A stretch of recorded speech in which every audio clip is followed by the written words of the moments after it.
está acontecendo hoje dentro de uma programação que a gente pretende fazer, né, com toda a categoria, mas especialmente com os aposentados. É importante para o sindicato que o aposentado esteja aqui presente, que o aposentado faça parte do sindicato. E para isso, a gente precisa promover esses eventos. E esses eventos, eles também têm que ter uma finalidade da gente aprender e da gente crescer. Então, eu tive uma oportunidade e a gente conseguiu trazer hoje para vocês um pouquinho de conhecimento.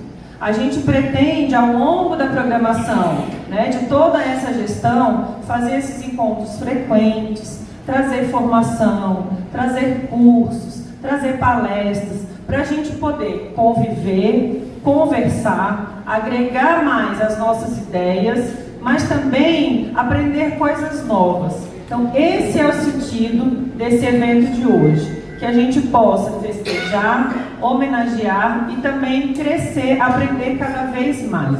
Então, a gente vai receber o pessoal da Cooperforte aqui.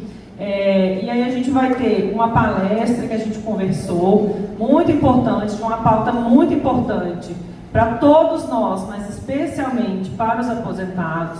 Aí a gente vai tomar um delicioso café da manhã e depois a gente faz uma roda de conversa para a gente atualizar os informes e as nossas pautas, né, do sindicato, da UNB, da carreira e dos aposentados.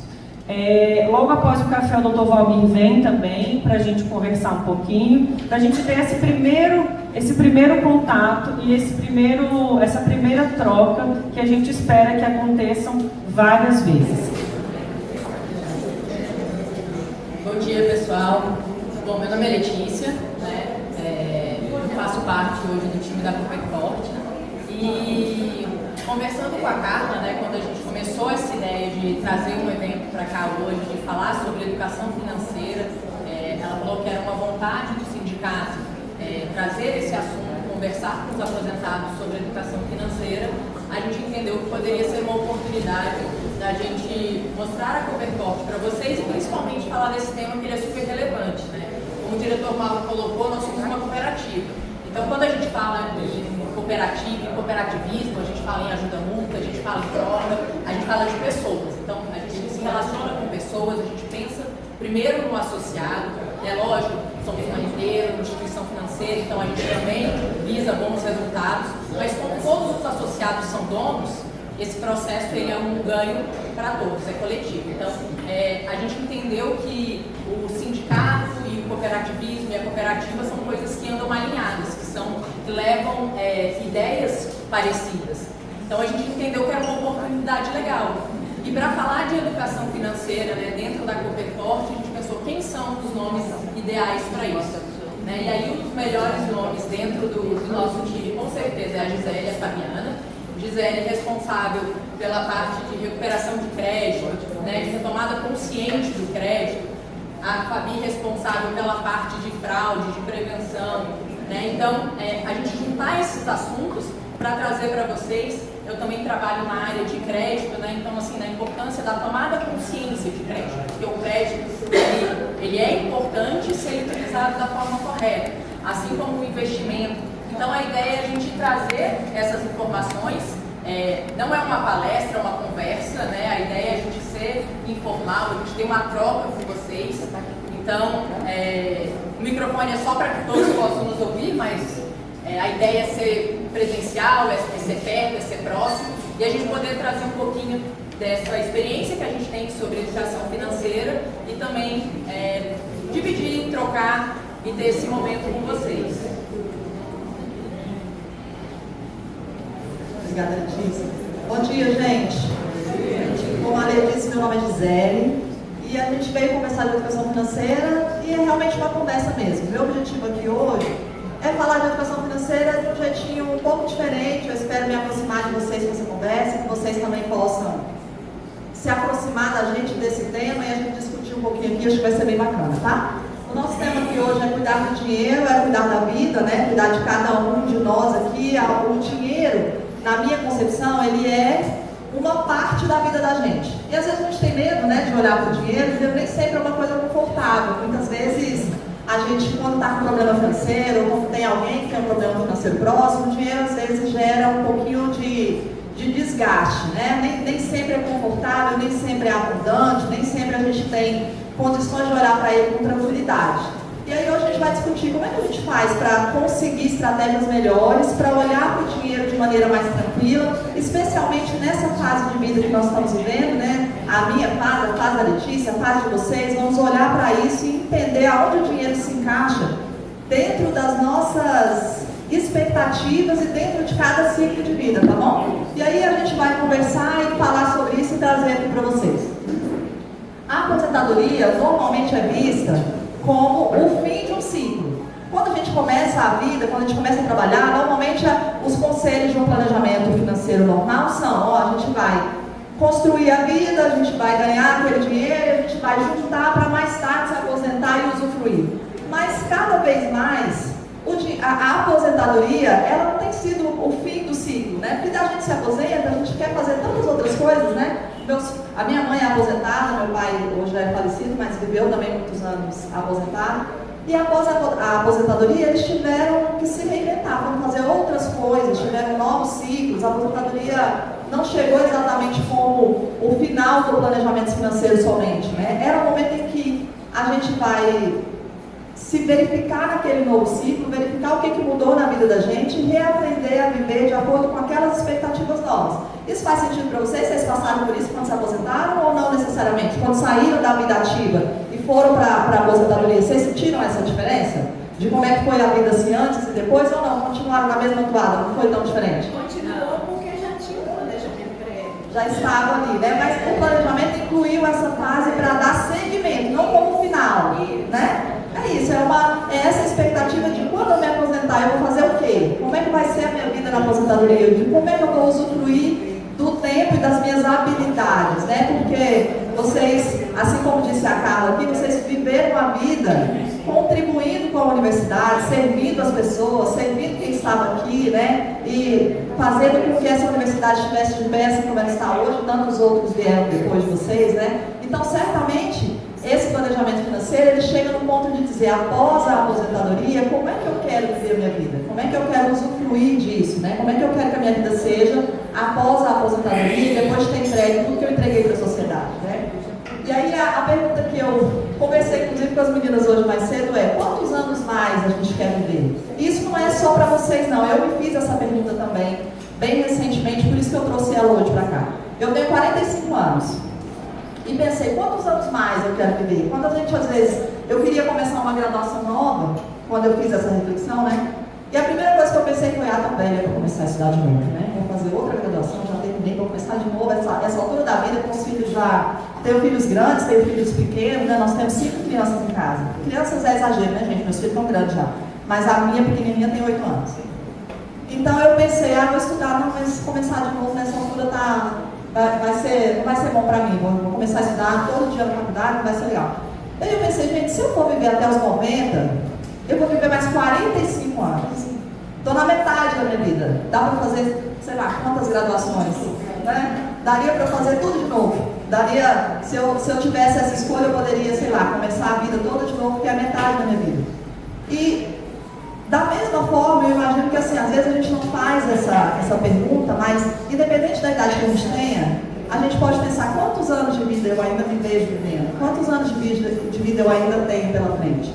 E como é que eu faço para aproveitar essa vida toda que eu tenho pela frente, tudo isso que eu posso fazer ainda, da melhor forma, né? Porque independente da fase que a gente esteja, a vida está aí para ser vivida e o ideal é que a gente consiga planejar a vida que eu quero ter daqui para frente. Então, se eu tenho 20 anos, vamos supor, eu acho que... Como é que é o nome do...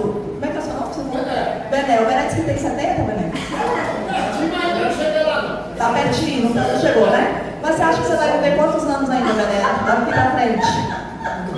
Quantos anos você acha que você ainda vai viver daqui para frente? Olha aí, eu não tenho... se você está perto... Vamos fazer uma conta aqui, né? Se está perto dos 70, vai viver pelo menos 35, 40.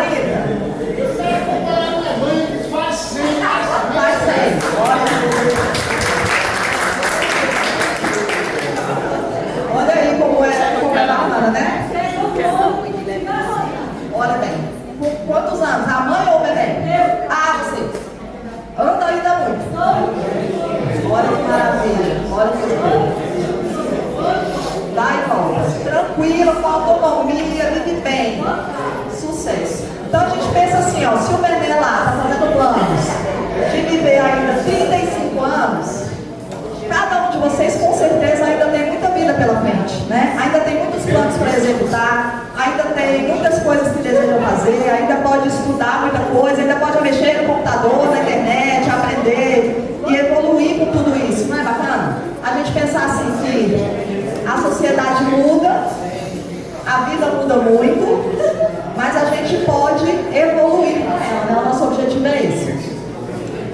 Então, gente, aqui ó, a gente falando a respeito dos ciclos de vida, né, de como a gente ajustar os ciclos de vida, eu trouxe aqui para vocês terem uma ideia, né?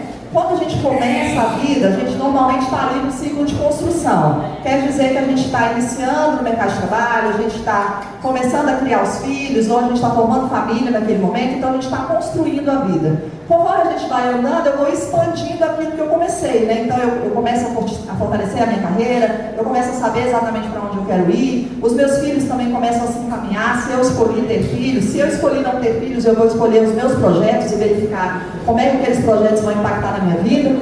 E dali para frente nós vamos consolidar. Eu hoje me vejo ali numa fase de consolidação. Eu já começo a verificar como é que eu gostaria que a minha vida fosse daqui para frente, como é que eu estou consolidando os próximos 45 anos que eu ainda quero viver. E a gente vai chegar também numa fase de legado.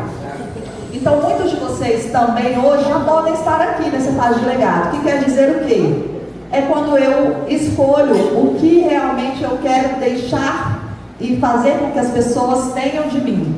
É aquilo que eu quero levar para a sociedade. É você poder pegar aquilo tudo que você construiu em todos esses anos de vida, de carreira, de entrega, de criação dos filhos, caso você tenha escolhido ter filhos, ou de projetos que você desenvolveu, e colocar isso a serviço de outras pessoas.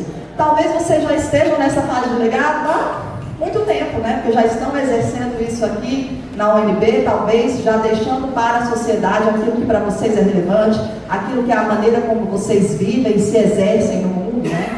Talvez vocês já estejam nessa fase. Eu espero chegar nessa fase de legado também, ainda estou aí consolidando tudo que eu quero fazer para a minha vida. Mas com certeza eu acredito que vários de vocês aqui já estão conseguindo entregar toda a sabedoria que vocês adquiriram, tudo que vocês têm para oferecer aí como forma de legado, né? E esse momento também traz, deixa eu passar, amigo, uma questão específica da vida financeira, né? Porque a gente acha assim, que a vida financeira está totalmente separada, mas não está, gente. É só didática. É igual quando a gente pensa assim, eu vou trabalhar a minha vida pessoal e a minha vida profissional. Na verdade, tudo é vida.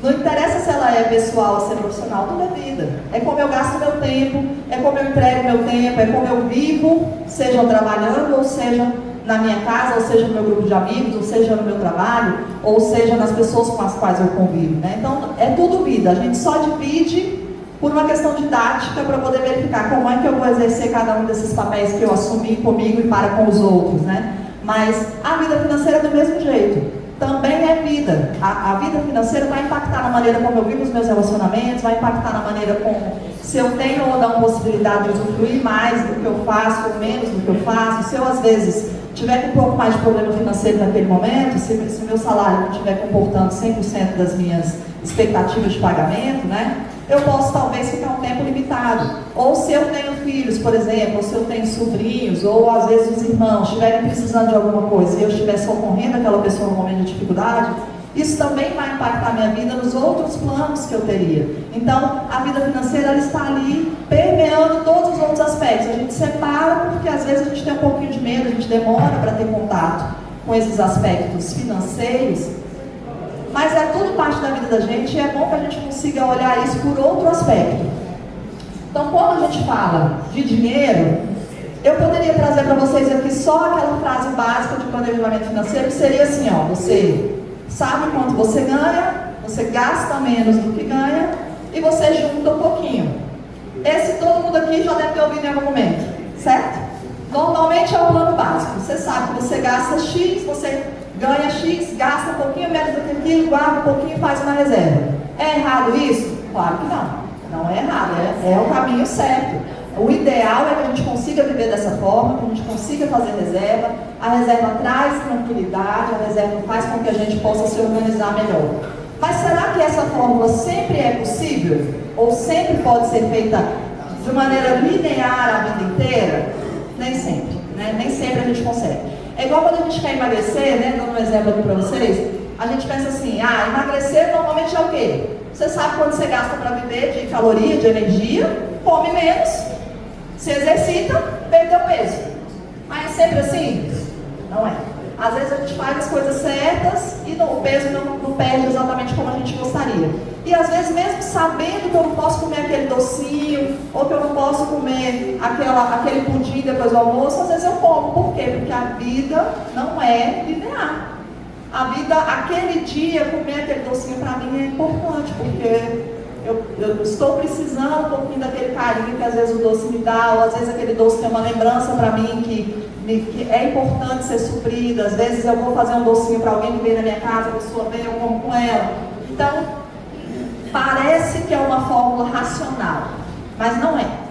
E a gente precisa aprender a lidar com os ciclos e com essa questão de entender que eu posso controlar isso sem ter que sofrer com isso, sem ter que deixar que isso me consuma ou que isso consuma a minha família. A gente precisa olhar para o dinheiro com mais naturalidade, tratar ele de forma mais amigável, deixar de ter medo e aprender a entender que nem sempre vai ser estável, mas eu não posso abrir mão, eu não posso deixar de fazer isso, eu não posso delargar, como diria minha mãe, eu não posso delargar esse negócio, tipo, deixa aí, eu não sei o que fazer, uma hora esse negócio se resolve, mas esconder o problema não faz com que o problema não exista. A gente vai precisar olhar para ele em algum momento e é bacana que a gente consiga pensar nisso de maneira tranquila. Tudo bem, é uma parte da minha vida, eu vou conseguir resolver devagarinho, a gente consegue.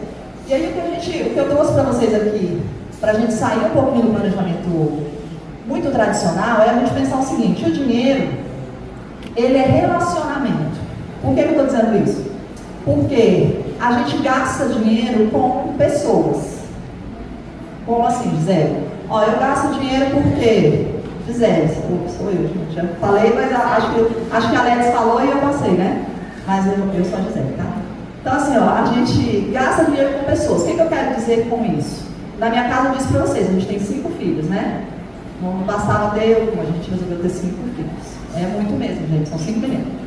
Então, assim, agora já estão grandes, graças a Deus, mas quando eu casei com meu esposo, a gente tinha uma escadinha de meninos em casa para cuidar.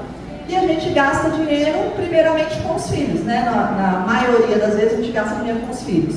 Porque eu acabo fazendo coisas pelos meus filhos, por exemplo, eu vou colocar 5 crianças na escola particular. Ou eu vou ter que escolher colocar as crianças na escola pública, dependendo aí do meu orçamento. A gente gasta dinheiro com a roupa das crianças. Eu posso comprar roupas mais caras, roupas mais baratas, depende do meu orçamento. Eu gasto dinheiro porque a minha mãe precisa de alguma coisa, ou ela está fazendo algum tratamento, eu vou gastar dinheiro. Então, tudo que a maioria das despesas que a gente gasta com as pessoas. E muitas vezes a gente faz isso, não necessariamente pela necessidade da pessoa, mas a gente faz pela necessidade de vínculo. O que eu quero dizer com isso? Se eu tenho um filho e eu quero agradar esse filho, às vezes eu faço coisas por ele que exigem dinheiro. Às vezes eu compro coisas para o meu filho, às vezes eu assumo responsabilidades que são dos meus filhos, não são minhas. E às vezes eu me responsabilizo financeiramente por isso. O que eu quero dizer com isso? Às vezes eu tenho um filho e já tenho um netinho, e às vezes na minha condição eu estou arcando com as responsabilidades do netinho. E está tudo bem, gente, cada um vai fazer as suas escolhas de acordo com aquilo que é importante, que é caro para cada um de vocês. Mas o que a gente tem que olhar é, eu tenho condições hoje de arcar com essa despesa? Eu posso fazer isso sem sacrificar o meu orçamento, a minha vida, a minha liberdade, a minha autonomia? Se eu posso fazer isso sem prejudicar, excelente, esse tópico não vai me prejudicar em nada, eu vou seguir o meu orçamento ali. Mas se esse gasto que eu estou assumindo por outras pessoas, seja pelos filhos, seja pelos netos, seja pelo irmão, se esse gasto está me atrapalhando de viver a plenitude da minha vida, eu preciso reavaliar se essa despesa precisa ou não ser mantida no meu orçamento. Por isso que eu estou dizendo para vocês, dinheiro é relacionamento. Por que às vezes, mesmo sabendo que a obrigação não é nossa, a gente assume? Porque a gente quer se relacionar com aquela pessoa, mas ele precisa, mas ele não pode, mas o meu netinho precisa. Ok, mas a gente precisa também, aos poucos, verificar se a gente continua assumindo responsabilidades que não são nossas. E sempre que possível, a gente entregar a responsabilidade para quem é o dono. Se a responsabilidade não é minha, eu preciso entregar para quem possa arcar com ela, para quem deva arcar com ela, e permitir que aquela pessoa cumpra o ciclo dela também, que não seja só meu. Porque senão a gente fica, às vezes, com a vida pesada, né? Assumindo responsabilidades que são de outras pessoas, não são nossas. Então é bom a gente pensar assim. Aí eu trouxe aqui para vocês um exercício, como o nosso tempo é curto, mas para a gente poder pensar junto aqui. Se a gente, por exemplo, já pensou que quer viver, no meu caso, por exemplo, 45 anos a mais do que eu tenho hoje, ou se vocês aí fizeram uma reflexão aqui junto comigo, eu quero viver mais 30 anos, como o Benedes que quer viver 30 anos a mais, 35 anos a mais, né? Como é que eu quero viver esses próximos anos? Como é que eu quero que os próximos 35 anos sejam dentro da minha realidade? E aí o que é bacana, que eu sugiro para vocês chamem alguém da confiança de vocês, pode ser inclusive um amigo aqui do trabalho de vocês, que conviveu a vida toda, ou alguém em casa, um filho, alguém que possa fazer isso, e converse com essa pessoa. Converse com ela para dizer como é que você quer viver os próximos 35 anos, ou os próximos 45 anos, não sei quantos anos você se deu aí ainda de vida, né? De vida com autonomia, com saúde, com vivacidade, com possibilidade de crescimento e desenvolvimento, né? Como é que eu gostaria de viver? Como é que eu gostaria que fosse a minha situação financeira? Como é que eu gostaria que esses próximos anos me trouxessem tranquilidade financeira? E aí, depois de discutir isso com essa pessoa, de compartilhar com ela, você pensar, ok, eu já sei como eu quero viver esses anos que eu escolhi. Como é que eu vou fazer isso para que os 35 anos realmente sejam assim? Como é que eu vou fazer para que a minha vida financeira seja um complemento, me traga tranquilidade e não me traga insegurança, me traga medo, me deixa angustiado? Como é que a gente vai fazer isso? E aí, a partir de agora, quando a gente fizer esse pensamento e entender o que a gente precisa fazer, eu aconselho vocês, olhem para os relacionamentos muito mais do que para os números. Porque a resposta vai estar no relacionamento.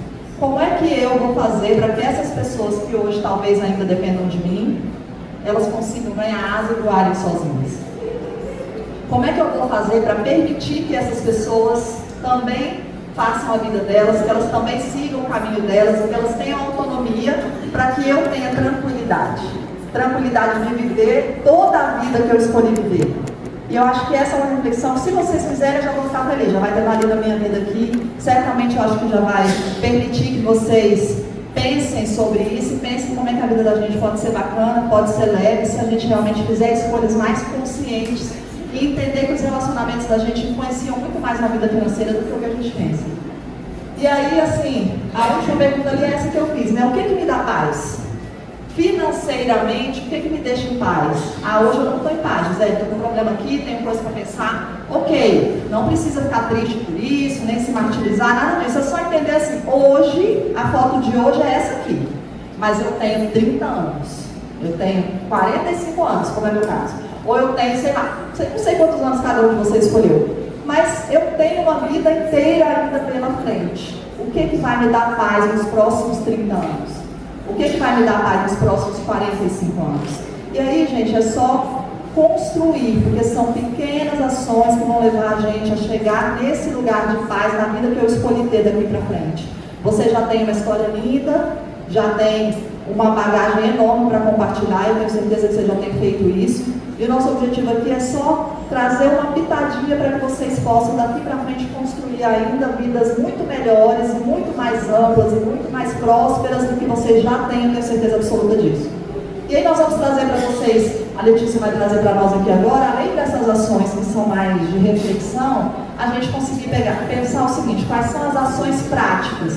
Tá bom, Gi, já olhei meu relacionamento, já pensei no que eu quero fazer, já sei quantos anos eu quero viver daqui para frente, ok. Como é que eu faço agora para esse plano dar certo? Aí nós vamos pensar na prática juntos e a Letícia vai passar para vocês várias soluções possíveis para organizar a vida financeira, tá bom? Obrigada por me receber, gente. Bom dia para vocês. É isso que a gente colocou, né? Então a gente faz todas essas etapas, a gente faz essa reflexão, a gente entende como está a nossa vida, né? O que a gente colocou sobre falar sobre dinheiro é super importante, porque a gente precisa saber exatamente qual que é o orçamento que eu tenho e quais são os gastos que eu tenho para a gente conseguir ajustar, né? Infelizmente, a gente sabe que às vezes aí sai do nosso controle, nosso orçamento fica apertado, a gente acaba gastando um pouco mais do que a gente esperava, e aí sai desse nosso controle. Então a gente tem que achar uma solução de como trazer a vida de volta para esse controle financeiro. E aí a gente tem algumas alternativas para isso, né?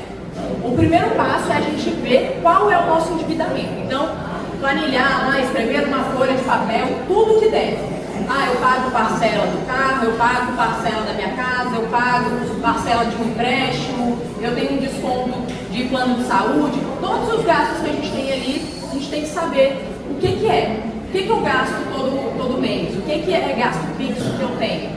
E aí olhar para cada um desses gastos e falar assim, esse gasto eu preciso realmente ter todo mês? É um gasto essencial? Se a resposta for sim, é gasto essencial, a gente não vai discutir, ele se mantém lá. Se a resposta for não, esse aqui não é um gasto essencial. Opa, eu tenho como cortar esse gasto? Se sim, a gente corta, resolveu uma parte do problema.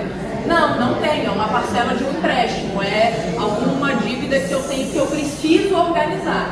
Como é que eu vou fazer isso então? Então a gente tem que separar o que a gente tem de dívida mesmo. Às vezes a gente tem algumas alternativas para trocar dívidas mais caras por dívidas mais baratas. Você organizar todo o seu endividamento e parcelar em uma única vez, né? Ou às vezes você fala, poxa, eu estou devendo várias coisas, eu estou devendo o meu cartão de crédito, eu estou pagando o mínimo do cartão.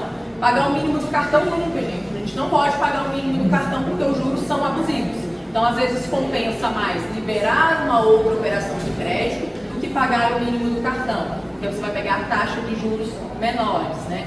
A gente tem a ideia que toda vez que a gente fala em empréstimo, taxa de juros, os juros são o nosso grande inimigo. E é verdade, porque ele faz a nossa dívida aumentar, né? Se você começa devendo ali 10 mil, no outro mês você está devendo 11, 12, 13. Então a gente tem que entender para fazer uma escolha certa até dos nossos endividamentos. Então o que a gente tem de opção, né? A gente tem que trocar dívidas mais caras por dívidas mais baratas. Às vezes você vai aumentar o prazo, mesmo que, mas poxa, eu queria pagar em um ano. Mas em um ano a parcela não vai dar dentro do meu orçamento. Então eu vou pagar às vezes em 2, mesmo pagando um pouquinho mais de juros, mas eu vou pagar uma parcela que vai caber dentro do meu orçamento, eu não vou me endividar dentro desse mês. Então tem essas lógicas que a gente pode usar, né? A gente pode usar algumas dinâmicas para trazer o controle da nossa vida financeira de volta. Então, vamos voltar ali. Vamos lá. Por exemplo, às vezes os juros eles pesam mais do que a própria dívida. Você está devendo um valor, quando a gente faz a conta, fala assim, poxa, eu paguei 2 carros, vou pagar 2 casas. Infelizmente é isso porque a gente não tinha o dinheiro naquela hora. E o fato da gente não ter o dinheiro disponível naquele momento nos gerou um custo de juros. Então é importante que a gente faça a escolha certa, né, quanto aos juros. E uma opção também legal é a gente fazer uma portabilidade. Por quê? Porque às vezes a gente está pagando caro, as taxas de juros elas oscilam conforme o mercado muda, né? Então hoje a gente tem aí uma inflação que está mais alta, uma Selic alta, por consequência as taxas de juros estão mais baixas. Se o cenário mudar, daqui a pouco a inflação cai, a taxa de juros, a Selic, né, que é a nossa taxa básica de juros, ela cai, por consequência as taxas vão cair também. Então eu vou olhar, quanto que eu estou pagando aqui nesse empréstimo? Uma taxa de 3%. Eu posso trocar por um empréstimo com uma taxa de 1,5%, 2%. Eu tirar 1% de juros em cada parcela, no final a gente está falando de um valor muito alto. Então acho que uma das formas mais efetivas é a portabilidade de crédito, é a gente pesquisar, tá, gente? É a gente entender quanto que a gente deve e a gente pesquisar qual que é a melhor oportunidade. Para o aposentado, a gente tem muita oferta de crédito, né? A galera acaba exagerando até na venda, de contato, de oferecendo condições, e a gente tem que estar atento a isso também, né? Porque às vezes tem condições que são legais e outras vezes tem algumas coisas que não são muito bacanas. Então é importante a gente entender, olhar, pesquisar, fazer pesquisa de mercado, né? Não é porque eu vim aqui e disse, a taxa da Cooperport é a melhor. Não significa que ela realmente é. Vamos pesquisar, vamos tirar essa dúvida. Vamos olhar no mercado, qual que é a taxa que a outra instituição oferece, qual que é a taxa que eu estou pagando. A gente tem que saber qual que é a taxa das nossas dívidas para que a gente consiga fazer uma negociação assertiva. Né? Vou dar um exemplo básico aqui da portabilidade, que a gente tem algumas etapas. O que é uma portabilidade de crédito? É você pegar uma dívida que você tenha e migrar para outro lugar. Você fazer uma troca de quem é o dono da sua dívida, né? Era do banco A, agora é do banco B. Mas nesse caminho você tem uma redução de parcela ou uma redução da taxa de juros, né? Alteração do prazo. Então você entende qual que é o cenário para fazer. E quais são os passos para fazer uma portabilidade? O primeiro é você saber quanto que é a sua dívida. Então tem um documento que o banco é obrigado a fornecer para a gente, tá, gente? Que é o DDC, que é o documento descritivo de crédito. Com esse documento, você vai lá, você pede para o gerente do banco, olha, eu quero o documento descritivo de crédito da minha dívida. Ele vai te dar o papel onde diz exatamente o que você deve. Qual que é o seu saldo devedor hoje? Se você fosse quitar esse seu empréstimo hoje, quanto que seria? Qual que é a taxa de juros que você contratou essa operação? Em quantas parcelas ainda faltam? Então, ter esse documento na mão é muito importante para você saber qual que é a dívida real. Então, com esse documento na mão, beleza, você já sabe quanto que é a sua taxa de juros. O segundo passo é procurar a taxa de juros dos outros lugares. Ah, quanto que é a taxa do banco A, B, C, D? Vamos descobrir. Essa aqui me pareceu a mais interessante. Vou olhar qual que é a nova taxa. Vou procurar essa instituição, uma instituição confiável? Ah, uma instituição confiável. Então eu vou solicitar a minha portabilidade. Portabilidade, gente, é sempre feita no canal oficial da instituição financeira. Então, se a instituição financeira que você escolher, você procure a instituição financeira e faça a solicitação direta no canal, seja via gerente ou no aplicativo, né? Mas direto no canal oficial da instituição financeira, para que você possa fazer essa portabilidade de crédito. No caso de vocês, né, que recebem pelo SIAP, né, acessa lá o seu GOV. Tem a opção de consignado, autorizar portabilidade de crédito. Autorizou, você autoriza aquela instituição que você escolheu, que você julgou que é a melhor taxa, que tem a condição mais interessante. Então, uma autorização específica. E aí isso é muito importante, tá, gente? Porque com essa autorização é que a instituição consegue fazer a portabilidade. Então, ter essa informação em mãos, ter esse cuidado de fazer esse passo lá no seu golpe gera segurança para vocês. Então, essa é uma etapa super importante. Depois que fez isso, vai na instituição, solicita a portabilidade e aí vocês não tem mais nada a ser feito, é só aguardar. A portabilidade é feita entre as instituições, né? Então, a instituição A vai procurar a instituição B e vai falar, olha, eu quero quitar a dívida da Gisele. Ela estava aí com você, ok, a negociação é feita, a dívida está paga e a sua dívida passou do banco A para o banco B nas novas condições. Né? Nesse meio tempo, a instituição onde você tem a dívida vai tentar um contato, às vezes é a oportunidade de uma negociação nova, ela fala, poxa, eu vi que você quer fazer uma portabilidade, eu consigo pegar essa sua dívida e deixar com uma taxa ainda menor. Poxa, bacana, você vai renegociar então com a instituição que você está e fazer a portabilidade. Ou não, eu não consigo cobrir essa oferta que o outro banco fez, e aí, infelizmente, então, tudo bem, eu vou migrar a minha dívida para outro lugar.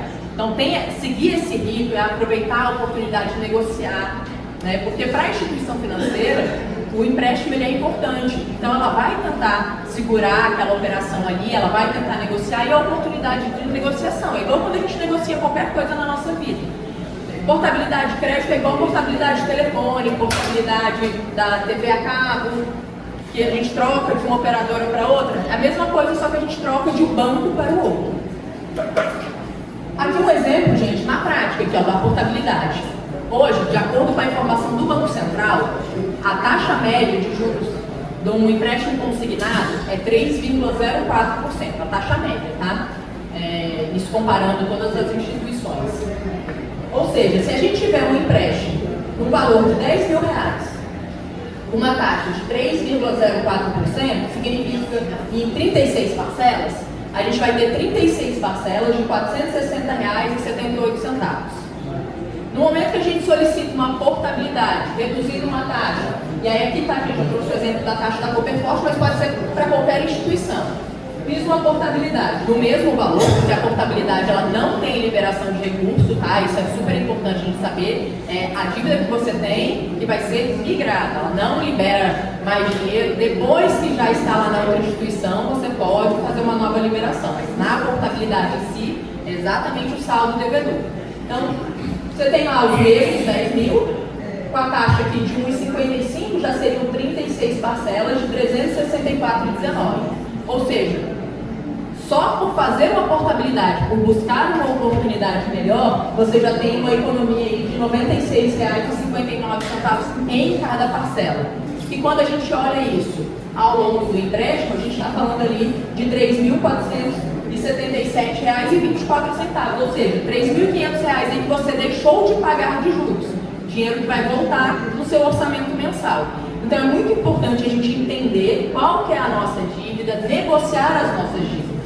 Porque tem muita oportunidade, isso é para crédito, isso é para financiamento imobiliário, isso é para financiamento de automóvel, todos estes fazem a portabilidade.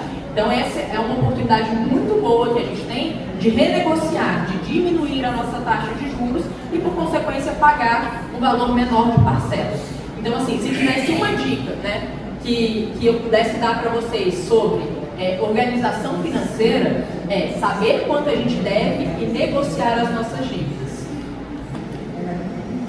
E aí com isso, tá, gente, a gente entra numa seara muito importante, que é, no momento que eu começo a pesquisar, eu começo a entender, eu corro o risco de receber umas ofertas muito estranhas. Por exemplo, a taxa é 3%, alguém está me oferecendo uma taxa de 0,2%. Isso soa estranho, isso soa diferente. Então a gente tem que estar atento a qual que é a instituição. Essa instituição realmente é uma instituição confiável? Ela é uma instituição segura? Como que eu vou fazer essa operação? E aí a gente ficar atento a alguns golpes, fraudes ou aquelas propostas que parecem muito legais. E aí ninguém melhor do que a Fabi para explicar isso pra gente, porque ela vive isso no dia a dia.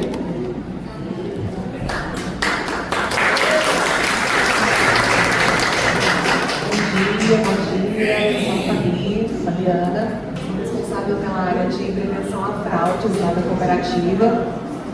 E quem trabalha com prevenção a fraudes se preocupa muito com a sociedade, porque diariamente a gente está tentando evitar qualquer golpe com os nossos associados, com os nossos clientes, com os nossos pais, com os nossos tios. Então a gente tem uma missão, né, de educar a sociedade de como se prevenir a golpes e fraudes. Soa assim, às vezes parece chover no molhado, né? Porque a gente fala, e a gente fala, eu não vou cair no golpe. Mas ele sempre acontece no momento assim que a gente está um pouco fraco, no momento que a gente não está com uma atenção redobrada. Então, as coisas que eu vou citar aqui para vocês, e depois eu vou até me comprometer de mandar um vídeo para a Carla mais explicativo sobre as dicas que eu vou dar, tá? É para vocês protegerem o CPF de vocês e o patrimônio de vocês. Então, assim, primeiro de tudo, nenhum advogado, que é o que a gente pega muito, vai ligar para vocês falando que pode antecipar uma causa e pedir um adiantamento de valor. Qualquer pessoa que entrar em contato com vocês, seja pelo WhatsApp, seja por ligação, seja na casa de vocês, pedindo qualquer adiantamento de valor e de forma imediata, desconfie. Né? Então, sempre interrompa o contato. Eu estou ocupada agora, eu estou fazendo almoço com os meus filhos, não posso falar no momento, interrompa o contato e sempre procure alguém da sua confiança, seu filho, o gerente do banco, se você tiver um contato, para ver se aquela ligação ela é devida mesmo, né? Se ela é legítima. Os golpistas têm ligado muito para aposentados, infelizmente são os alvos deles, principalmente por chamada de vídeo. Por que por chamada de vídeo? Porque no momento da captura ali da sua face, eles conseguem abrir contas em outras instituições e tomar empréstimo no nome de vocês, se vocês nem ficarem sabendo. Infelizmente, isso é recorrente, tá? A gente tem um trabalho ali de formiguinha, de validar se realmente o endereço que está cadastrado é daquela pessoa que consta na nossa base, se realmente o telefone, o DDD condiz com a pessoa. Então a intenção não é assustar vocês, mas é só alertar. Então, qualquer terceiro que entre em contato com vocês, se passando por um gerente de banco, se passando por um advogado, se passando por alguém da família, pedindo adiantamento de valor, e eu já vi casos assim, do golpista falar, pai, estou precisando de um dinheiro para poder pagar a parcela do meu casamento. E coincidentemente a filha da pessoa estava se casando naquele momento. Então, mesmo nesses casos, se não for de número conhecido, interrompa o contato e entre em contato com a pessoa de confiança de vocês, tá? o Banco Central ele tem soltado alguns mecanismos para proteger o CPF de vocês. Então, pelo Gov, vocês conseguem logar no Gov, tem uma plataforma do Banco Central chamada Registrato, que no Registrato você coloca no Google, é esse o vídeo que eu vou gravar e vou mandar para a Carla para disponibilizar, tá? De como fazer. Você coloca Registrato no Google, entra pelo Gov, e lá você consegue ver tudo que tem de empréstimo no seu nome e todas as contas que tem abertas em instituição. Qualquer empréstimo que vocês não conheçam, não sabem o que aconteceu, entre em contato imediatamente com a instituição, tá? Para a instituição pode ser que seja legítimo, mas vocês não passaram por esse processo, não estão sabendo de nada. Fiquem atentos ao extrato do INSS, a todos os descontos que tem no extrato, mesmo que seja de R$30, R$20, qualquer desconto, desconfiem e questionem. Tá? Pode ser empréstimo que foi tomado no nome de vocês e vocês não estão sabendo. Então, lá no Registrato, que é o primeiro passo do Banco Central, vocês vão ver o que tem aberto de conta no nome de vocês e o que tem de empréstimo tomado no nome de vocês, tá? Dá para ver tudo, cheque sem fundo, chave Pix cadastrada, tudo vocês conseguem ter acesso. Além disso, o Banco Central também soltou uma nova ferramenta chamada BC Protege Mais. No BC Protege Mais, você também entra pelo Gov, tá? Pode ir ali no Google pesquisar BC Protege Mais. Você se autentica pelo Gov e é uma flag é um botão que você clica para poder marcar para que nenhuma conta seja aberta com o CPF de vocês em instituição financeira. E isso é muito importante para que ninguém tome empréstimo sem ser da autorização de vocês. BC Protege Mais. Tá? Então, no BC Protege Mais você marca, não autorizo a abertura de contas no meu nome. Quando vocês quiserem realmente abrir uma conta numa instituição, a instituição ela é obrigada a consultar o Banco Central para ver se tem essa proibição. E caso tenha, ela vai te informar. Vai falar, olha, você bloqueou lá no BC Protege Mais e para abrir a conta eu preciso que você desbloqueie. E ela vai te orientar a ir lá, desbloquear e você consegue abrir a conta quando for você mesmo. Então, essa é uma das soluções.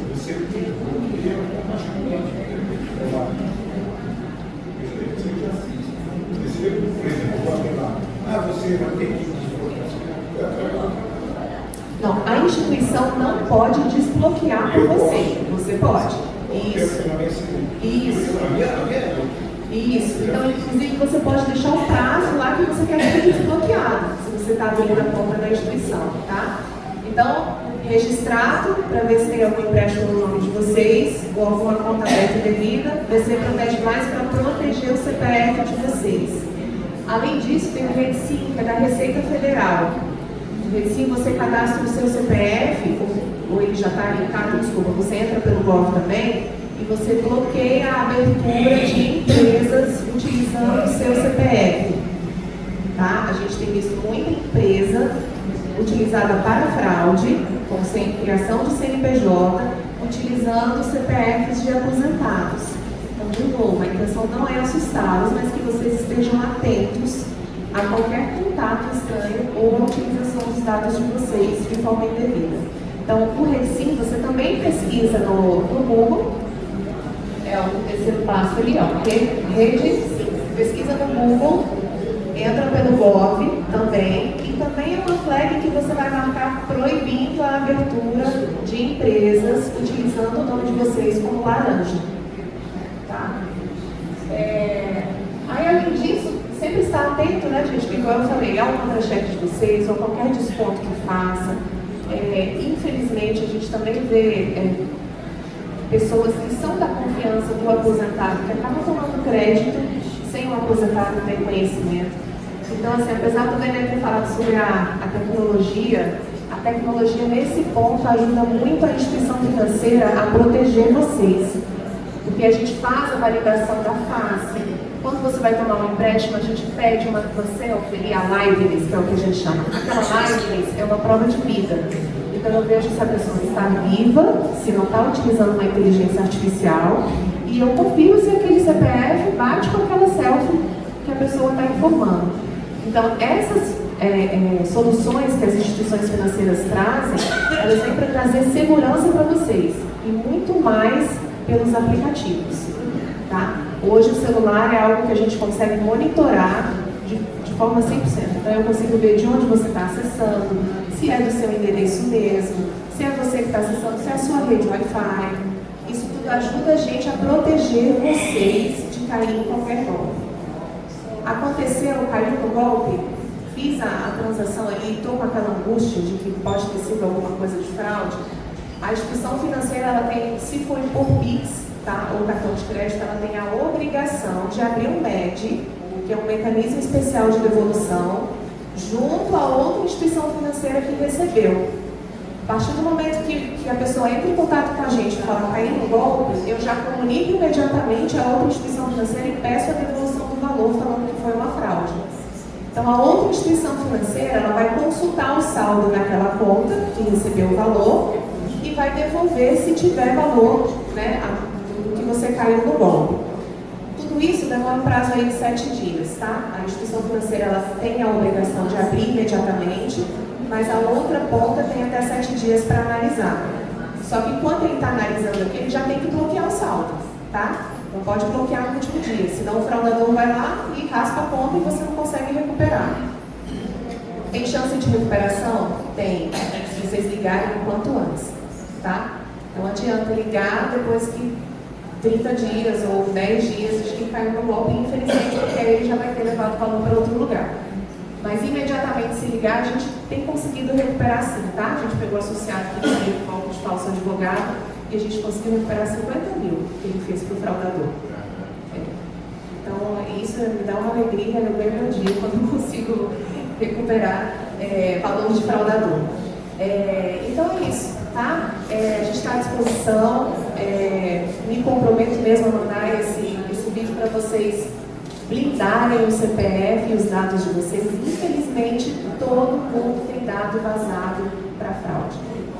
É na padaria que a gente põe o nosso CPF, às vezes a padaria não tem essas informações de forma segura, e alguém vai lá e rouba os dados do hacker, vai lá e rouba os dados da padaria, é numa farmácia, é numa instituição financeira. Então, infelizmente, tem dado de todo mundo, a gente acompanha isso e tem dado vazado até do nome do seu vizinho. Então, assim, não só de aposentado, tá? Eu também. Eu disse também de qualquer pessoa. Então, tenham esse cuidado.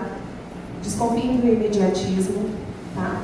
Desconfiem das falsas promessas, dessa promessa que igual a Letícia falou de uma taxa maravilhosa que só pode fechar hoje, tem que ser hoje, senão você vai perder.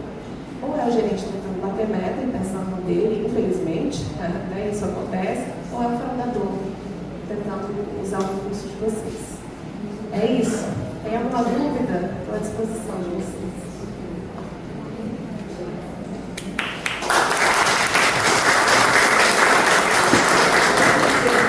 Pode ficar aqui, Fabi, que eu quero fazer uma prova, ver se eu sou uma boa aluna. Eu vou dar umas dicas que eu peguei da sua fala para a gente fechar e, sem disso, eu estou certo, tá? Então, quando você precisa negociar um crédito, é você que procura o banco, a instituição financeira, certo? Então, quando ficarem aquelas ligações te oferecendo um monte de soluções, a melhor alternativa é nem atender, se possível. Pode acontecer da instituição financeira ligar? Pode. A própria Google Forte tem um contato ativo com os associados. Mas se quem passa os seus dados é a pessoa que está te ligando. Infelizmente, às vezes ela tem todos os seus dados também. Mas se der qualquer desconfiança ali no momento, desliga e liga para o canal oficial da instituição.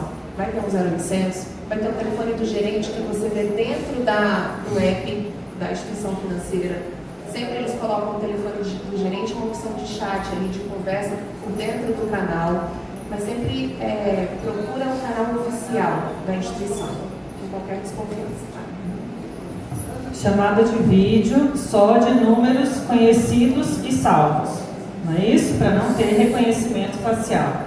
Tá certo. Então, vamos ficar atentos. E se acontecer qualquer coisa, qualquer risco, procura imediatamente o seu banco, a sua instituição. Tá? Ninguém está a salvo, mas a gente tem que saber como agir nesses momentos. Pessoal, eu queria registrar a presença da Ivanilda, que é coordenadora geral da Fazubra, né? Uma aposentada querida, maravilhosa. E aí nós vamos tomar um cafezinho, e aí a gente toma um cafezinho e volta para a gente fazer uma conversa entre nós, inclusive contando com a presença da Ivanilda para trazer todos os informes da nossa representação nacional, que é a Fazubra.